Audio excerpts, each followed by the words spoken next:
1990年7月8日、ポール・リカールの空にフランス国歌ラ・マルセイエーズが高らかに響き渡る。アラン・プロスト優勝。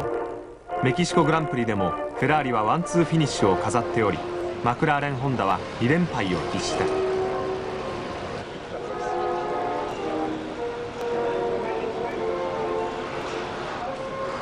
勝てると思った高速サーキットで思わぬ連敗。地上最強の F1 エンジンを作り働かせるホンダのエンジニアたちの戸惑い、そして屈辱。旗もひっそり店じまい。イギリスヒースロー空港から車で20分、バークシャー州ラングレーにあるホンダの前線基地に技術者たちが帰ってきた。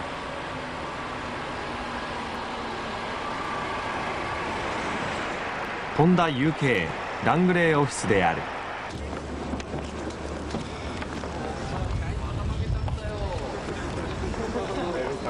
ホンダの F1 に関わるスタッフは約100人います。現地のイギリスのラングレーに前線基地としてのオフィスがあるわけです。そこから1つのグランプリレースに普通13人のスタッフが派遣されます。その内訳はエンジニアが7人、メカニックが4人、事務局広報関係が1人、そしてチームリーダーが1人、こうなっていますね。結局ここゼロからの1万でしょ、すぐさま具体的な反省点を突き詰めていく。例えば全体がこういうスパンであって、ここからここまでのスパンでしか議論してないのに全スケールになっちゃうからってことでしょ。表示はそうしてで意味合いはどこに持たせるかってことなんです。意味合いは分かってるでしょ、ここ、でいくらかそれ意思統一して全室から一緒に見なさいね。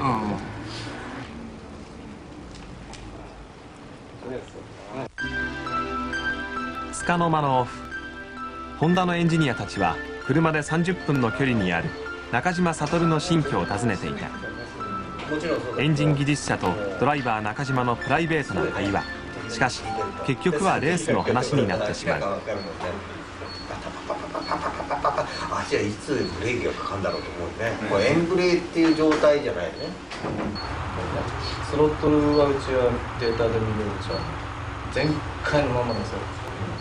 高速コーナー。語るのはセナ担当エンジニア木内武雄34歳。分かんなかったのかもしれない。そしたらね、左足でブレーキで操作して、スピードコントロールはブレーキでやってて、アクセルはね、開けっぱなし。我々はそういう必要がないよな。そのままいける。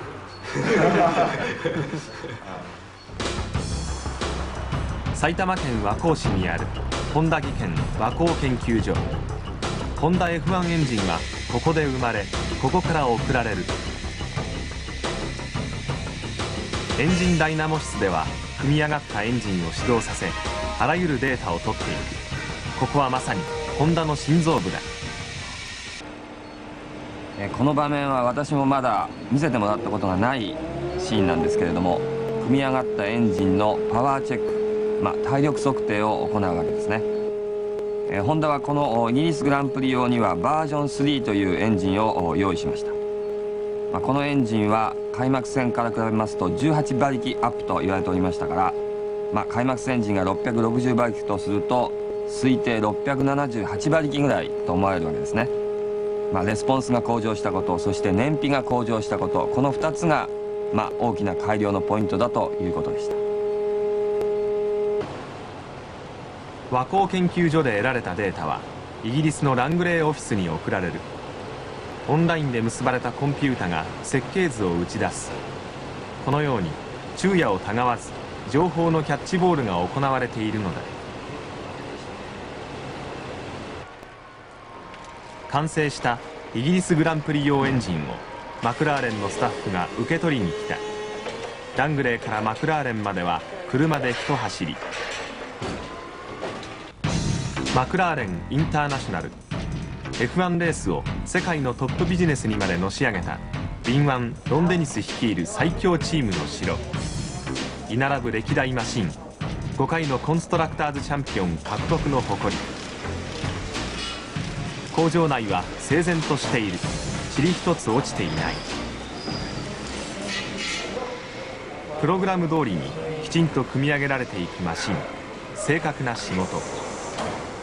エンジンはすでにビルトイン完了。エンジンとシャシー側の配管配線の最終チェックに庄司、中澤、高橋の3人がやってきた。日本側のメカニックチーフ庄司明人とイギリス側チーフポール・シンプソン。日英共同の作業が始まる。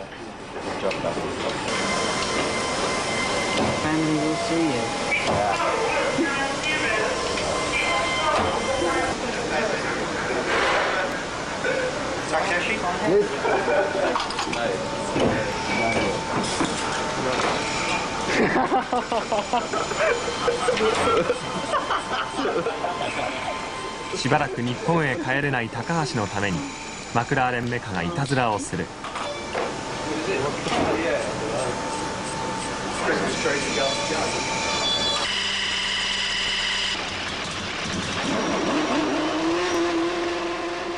補給類のチェックが終わりエンジン点火。いつもと同じ作業だがメカニックにとってはやはり緊張する一瞬である。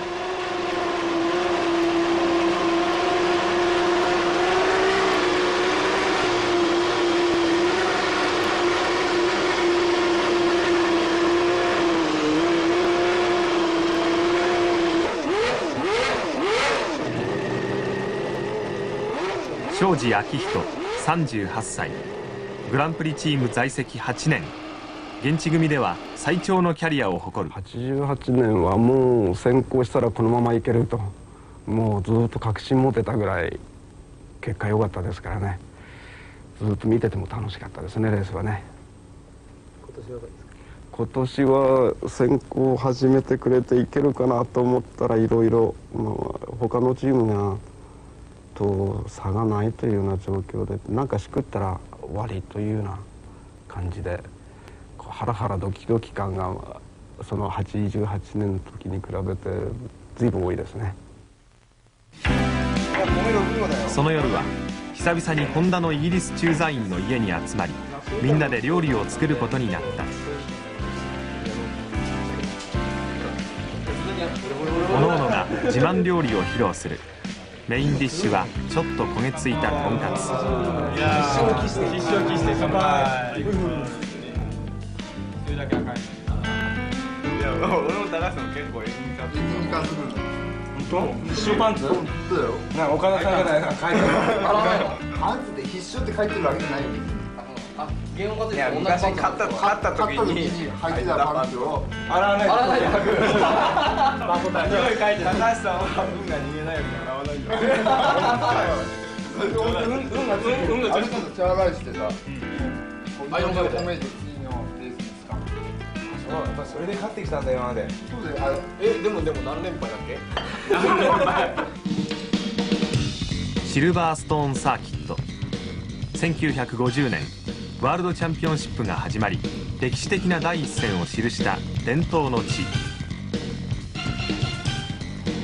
7月12日木曜日、パドックにはドーバーを越えここにやってきたトランスポーターが整列。グランプリの準備は淡々と進められていく。テレメータリンクシステムを組み上げるコンピューターエンジニア。これでセナバーガーで、あとスペアか。This is a special transmitter for British Grand Prix. So, but this is big, so we can set it on that. 60年代のホンダ F1 チームが最も苦労したこと、それは F1 の現場から遠い日本というハンディがあったんですね。それを克服するために84年からホンダはコンピューターをフルに活用した情報コントロールをしています。走行中のマシンからエンジンのデータがピットの中のホストコンピューターに送られます。そして専用電話回線でラングレのオフィスへ送られまして、さらに通信衛星を使って日本の和光へとダイレクトに届くわけです。ホンダ専用のトランスポーター兼最前線のオフィスである。2層式で下にエンジンを積むことができ、またオフィス空間にはコンピューターが用意されているインテリジェントビークルだ。はい。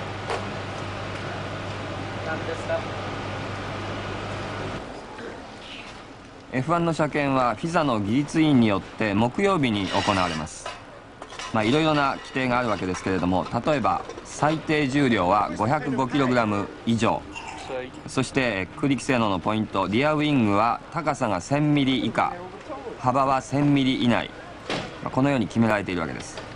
ですからメカニックたちは事前にきちっとチェックしておくことが必要なんですね。こちらのお二人の誕生日ということに、重ね合わせましてですね、実はこちらの井出さんに、今日男子が誕生いたしました。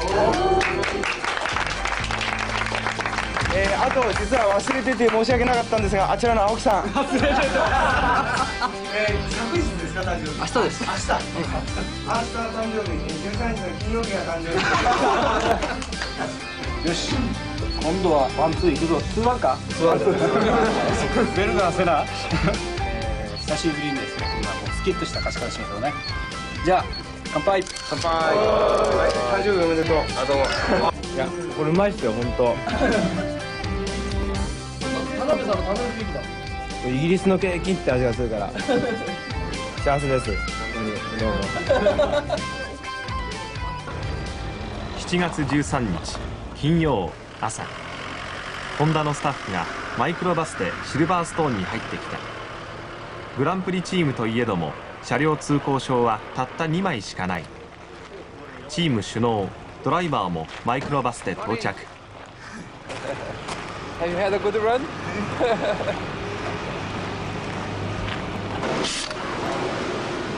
フランスグランプリの敗因の一つにタイヤ交換のタイムロスがありました。ですからマクラーレンのメカニックたちが朝からタイヤ交換の猛練習です。夏場は大変ですが、メカニックもこうして汗をかいて練習ですね。もともとマクラーレンのメカはフェラーリよりもちょっと遅い気がしますね。金曜の予選が始まる。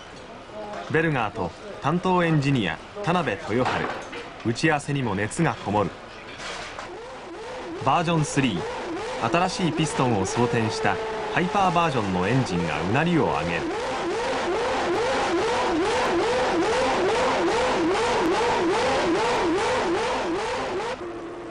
予選開始。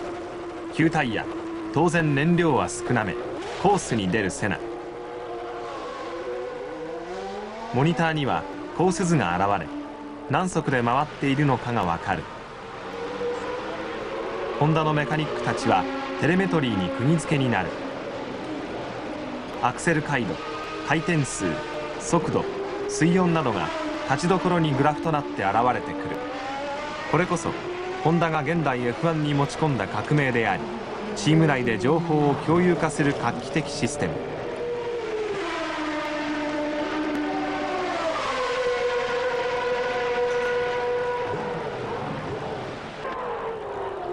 セナ、手応えあり。初日トップタイムを叩き出し、ベルガーも2番手のタイムで並んだ。久々に笑顔の後藤治プロジェクトリーダー。ほっと一息、明日もこの調子で行きたいものだ。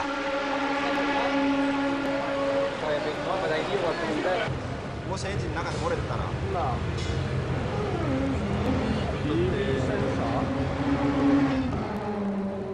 ところが予選を終わったところでベルガーのエンジンの水圧が急激に下がっていることが分かった。原因不明のトラブルであった。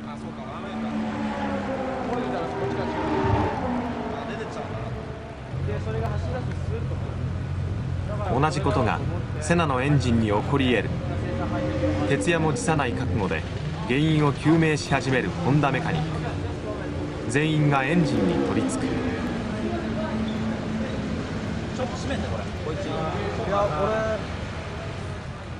トラブルの箇所が分かった。全員の目が注がれる。見つけたのはセナ担当の中澤メカニックだった。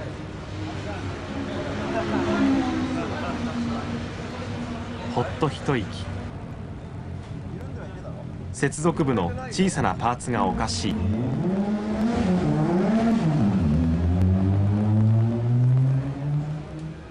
パーツにクラックが入っていた。大事に至らずよかった。念のためセナのエンジンのパーツも新しいものにする。一旦引き上げたベルガーが心配してサーキットに戻ってきた。でも田辺の話を聞いて一安心。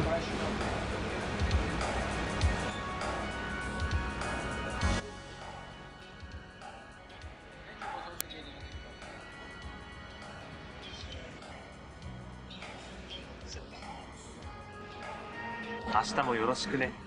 ベルガー宿に帰る。